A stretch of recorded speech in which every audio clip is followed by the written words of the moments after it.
Looks like the speaker's not working. I'm taking that off. OK, so yeah, so I'm talking about C-O-H volatiles as well. And this is building on what Diane just talked about. And I've been doing this work with Mark Hirschman at the University of Minnesota. And it's a continuation of a lot of work that Ben Stanley has done on Martian basalts. Oh, OK, so that figure didn't quite come out right. So basically, FO2, as Diane talked about, has a large effect on the volatiles that are dissolved in magmas. So what this figure was supposed to be showing was just a schematic showing that at high FO2, the main volatile species dissolved in magmas are water and CO2. And we know this fairly well from work on terrestrial magmas. But when you get to more reducing conditions, you get things like H2, methane. OK, the talk. Stand by, I'll bring that picture back up. OK. I'll wait. I'll keep talking while it's gone. So yeah, so under more reducing conditions, you can get these reduced volatiles. The new exciting one that Diane has discovered is the iron carbonyl, and there's potentially other species as well.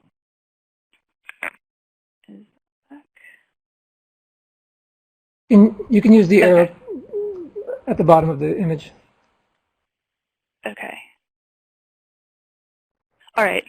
So this is important because it affects both late and early magmatic processes on the moon. It affects degassing from a magma ocean. And not only does it control the speciation, but the different species have different solubilities. So the amount of volatiles retained or lost in the lunar mantle are affected by the FO2. This is a diagram for gas at 1 atmosphere and 1800 Kelvin, just showing that similar things apply in gases. So under more oxidizing conditions, you get CO2 and H2O in the gas, whereas under more reducing conditions, it's dominated by H2 and carbon monoxide. So in magmas, as Diane mentioned in the last talk, even under reducing conditions, you can get a lot of H2O in the magmas. This is from a recent paper by Mark Hirschman showing that basically, unless you have a lot of hydrogen and very reducing conditions, even at reducing FO2s, the water or the H-bearing component of magmas is still going to be dominated by H2O. And now moving on to methane, this is also recent work from Minnesota from Paula Ardia. And there's a similar thing. So unless you have a very large amount of hydrogen, you don't get much methane. And so for the amount of hydrogen that we've heard about on the moon today, the amount of methane that you would expect to have in a basalt is pretty negligible. So we're talking in this region over here. Now, moving on to CO2, on the left is a figure for graphite saturation along the peridotite solidus. And on the right, there's a graphite-saturated Martian basalt, which show experiments that Ben Stanley did. And in both cases, when you decrease the FO2, the dissolved CO2 decreases by orders of magnitude. And Diane also found this in her experiments that she just showed on lunar basalts. Which brings us back to iron carbonyl, which turns out to be a really important species at reducing conditions. Now, on the left is a figure from the supplemental information of Diane's paper looking at this reaction where you have iron pentacarbonyl in the melt going to iron metal plus carbon monoxide gas. And this figure is showing the equilibrium constant for this reaction as a function of pressure. Now, Ben Stanley, in work that he's done on Martian basalts, has also found iron carbonyl. And the figure on the right is a figure from his recently submitted paper. And it's, they're showing FTIR spectra from his experiments. And this green band is where he sees iron carbonyl in his spectra. And interestingly, he actually sees a different carbonyl than Diane does. So he sees an iron carbonyl with 6 carbon monoxides, not 5. So it looks like that there might be a variety of iron carbonyl species that are important under reducing conditions when you lose the CO2. So just a quick recap, the CO2 solubility decreases as FO2 gets more reducing. You can have a small amount of methane, but it requires lots of hydrogen, so you don't see that as the moon, as Diane saw in her experiments, and as various people have calculated. Carbonyls look like they're going to be the most important species at reducing conditions. And additionally, you may have noticed on the previous slide, in Ben's spectra, there's these 2 other small peaks that show up, this one highlighted in red and this one highlighted in blue. And these have been seen in other studies as well. And we're not sure exactly what they are. There's one that could be attributed to a carbon-oxygen double bond. Some of them could be explained by amides, so nitrogen-bearing species, or CH stretching in alkynes. And so it seems that there may be additional carbon or carbon and hydrogen-bearing species that could be important at reducing conditions. So the aim of my study is to look at C-O-H volatile solubility and concentrations in a systematic way in reduced magmas that are graphite saturated. And my ultimate goal is to get very water-poor conditions. And one reason for this is to sort of isolate the effect of iron carbonyl to try to get rid of any other species so that we can better quantify it. Another reason this is of interest, of course, is that the moon is very water-poor. So for the initial experiments that I'm presenting, though, this is a study in progress, what I've done is I've held the pressure, temperature, and bulk composition constant. And the only thing that I'm varying is the amount of water in my experiments. And the effect this has is to change the FO2 and the volatile speciation. So we can look first at the effect of water, and then in the future I'll be exclusively doing dry experiments. So my experiments were not on a lunar basalt. They were on a picritic Martian basalt. So this is my starting composition is based on the Humphrey basalt from Gusev crater. And did piston cylinder experiments. All of them were at 1.2 gigapascals and 1400 degrees Celsius for 6 hours in a calcium fluoride assembly. So on the right is a schematic diagram of my capsule, which is 4 millimeters in outer diameter. So I have a platinum outer capsule lined with a graphite inner capsule. I have the basalt starting material. And then I add either iron metal or iron metal and platinum metal. And what this is doing is acting as an FO2 sensor. So unlike in the previous talk, instead of fixing the FO2, I'm actually monitoring it.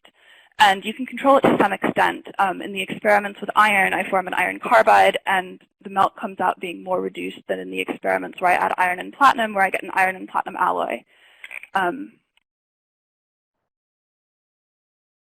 Okay, so these are some backscattered electron images of some of my run products. So in figures A and C, you can see the dark area is the graphite outer capsule, and then the gray is the quenched basaltic melt, which quenches to a glass. And then the light blebs are iron-platinum alloys. So I analyze these experiments with the electron microprobe to get the iron concentration in both the alloy or the carbide and in the melt. And then I've done FTIR and Raman spectroscopy to look at the volatile speciation. And in the future, I'll also be doing SIMS analyses to get the total dissolved volatile concentrations. So I can calculate the FO2 using the iron concentrations that I measured on the microprobe following the method of Medard et al., which I won't go into here. And then when I know the FO2 for my experiments, I can also calculate the FCO by inputting the FO2 and the pressure and temperature and carbon activity into the model of Zhang and Duan from 2009. So this figure shows the relationship between the carbon monoxide and oxygen fugacities. On the x-axis is the log FO2 relative to the iron wüstite buffer, and on the y-axis is the log FCO. So I've calculated this relationship for 3 different pressures and temperatures. The green line is 1.2 GPa and 1400 degrees C, which is where I've done my experiments at. And the data points on here are the experiments that I've done. So the black points are from iron-platinum experiments, and then the 2 stars are 2 experiments I've done that have iron carbide. Now, you'll notice that a lot of the experiments are more oxidized than the range you would expect for the lunar mantle. They're at conditions more appropriate to the Martian mantle, but I'm slowly working my way into the more reduced region of the lunar mantle.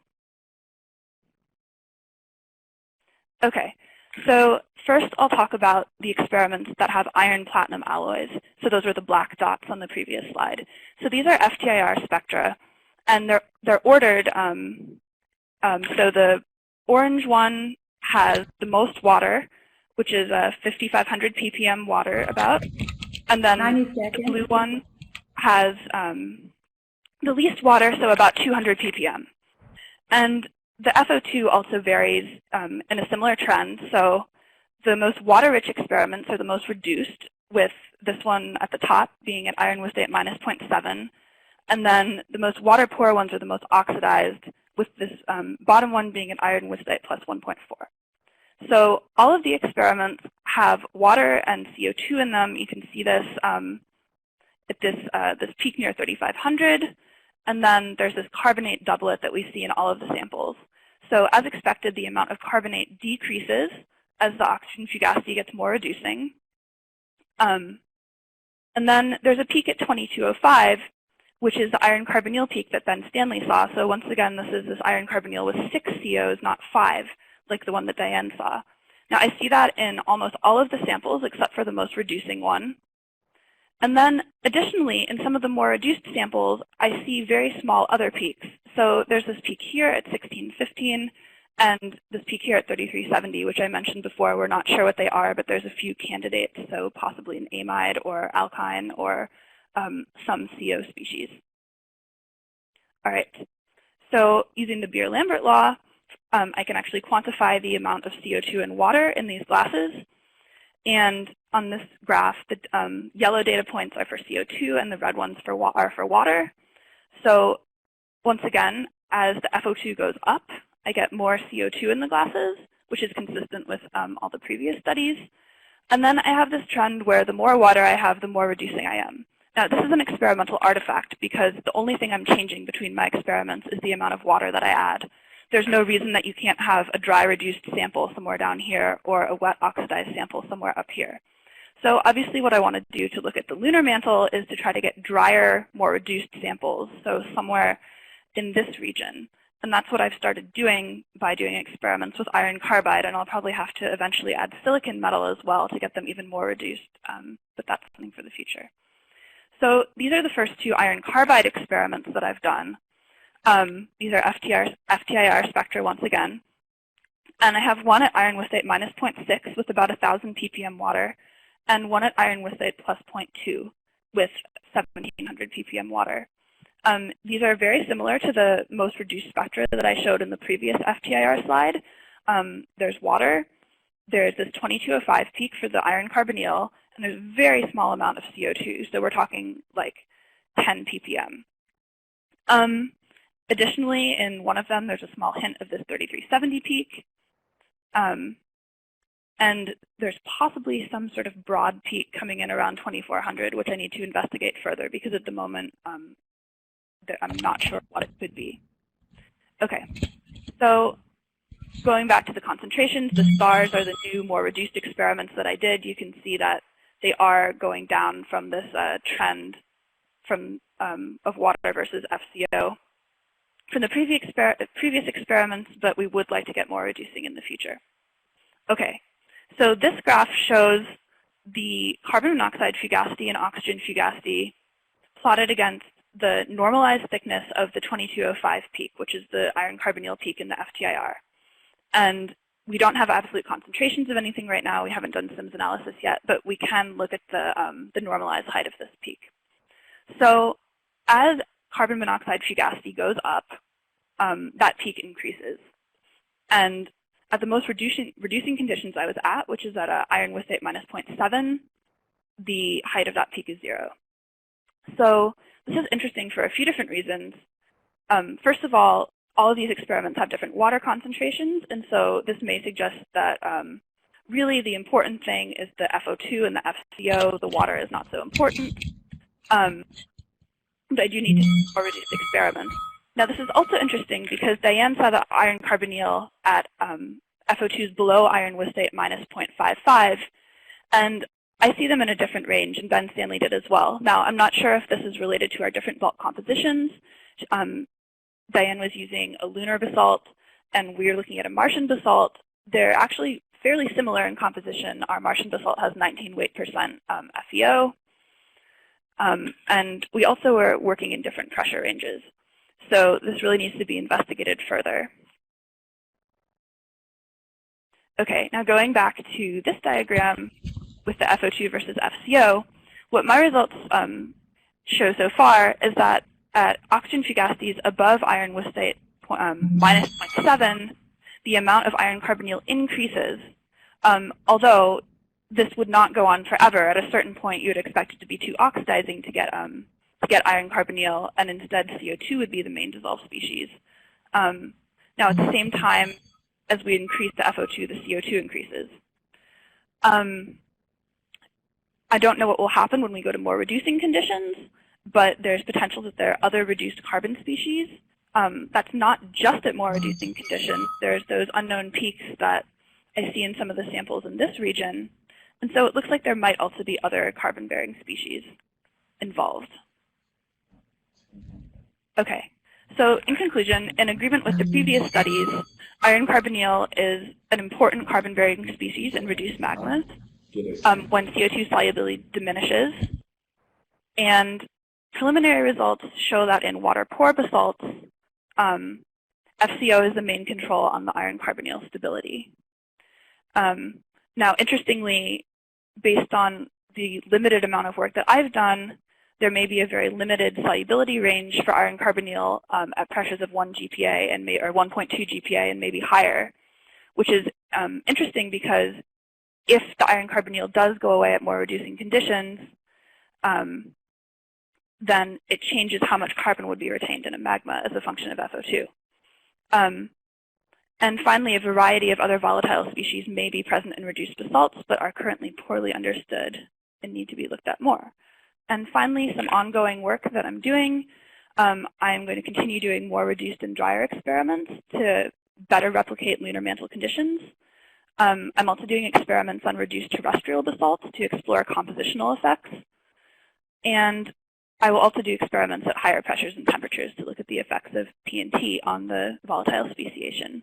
And finally, I'll be doing SIMS analyses on all of the experiments to quantify the total dissolved volatile concentrations. And that's it. Thank you. Thank you, Laura. I think we have to move on. I don't think we don't have any questions, and I don't think we have any time for questions. So we will move on to our last speaker today. Okay, thanks.